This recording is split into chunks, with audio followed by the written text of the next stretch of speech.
Bonjour à tous, Nicolas avec vous pour une nouvelle vidéo. Aujourd'hui, j'ai envie de parler des crises de guérison.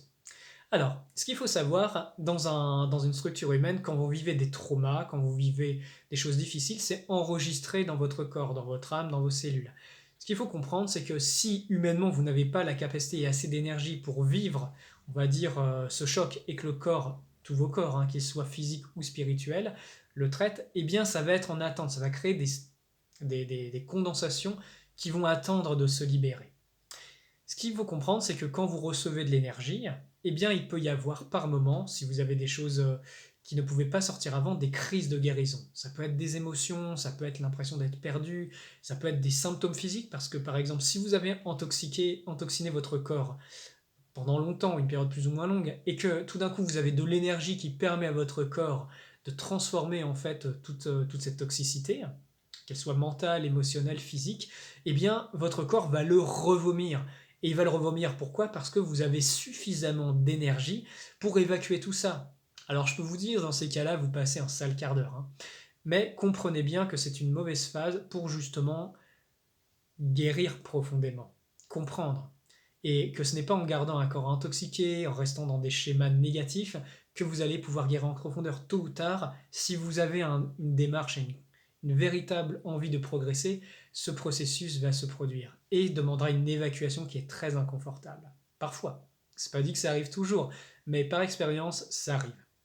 Surtout si vous voulez vraiment avancer, vous remettre en question, vous alchimiser, vous allez avoir des transformations. Donc dans ces cas-là, parce que j'ai déjà eu des retours de personnes qui par exemple faisaient des soins et qui disaient oh là là mais tiens j'ai des choses qui se réveillent et tout. Et dans ces cas-là, bah oui c'est normal, le corps demande à guérir, le corps demande à évacuer. Donc dans ces cas-là, il faut accompagner par la prière, par la pensée positive, par une nouvelle alimentation, par une bonne hygiène de vie, par un lieu purifié, par des pratiques personnelles, cette transformation. Et ça, c'est très important. Parce que comprenez bien, votre transformation est entre vos mains.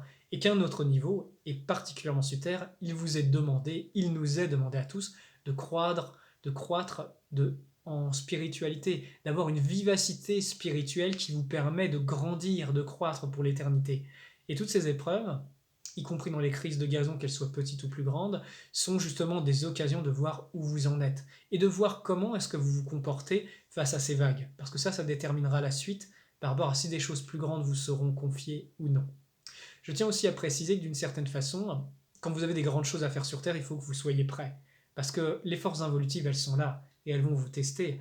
Donc, ça va vous demander que humainement, que spirituellement, vous soyez prêt. Surtout si vous avez à cœur de faire de grandes choses dans ce monde. Donc, grande œuvre à accomplir, grande préparation.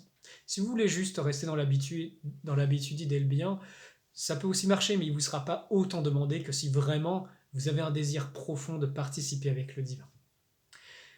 Et bien voilà, c'est tout pour cette vidéo. J'espère que ça va éclairer votre esprit. Je vous souhaite le meilleur, que la lumière soit avec vous, la vraie lumière, attention, pas la fausse. Et je vous dis à très bientôt et merci à tous pour votre soutien. Je vous embrasse et à très vite.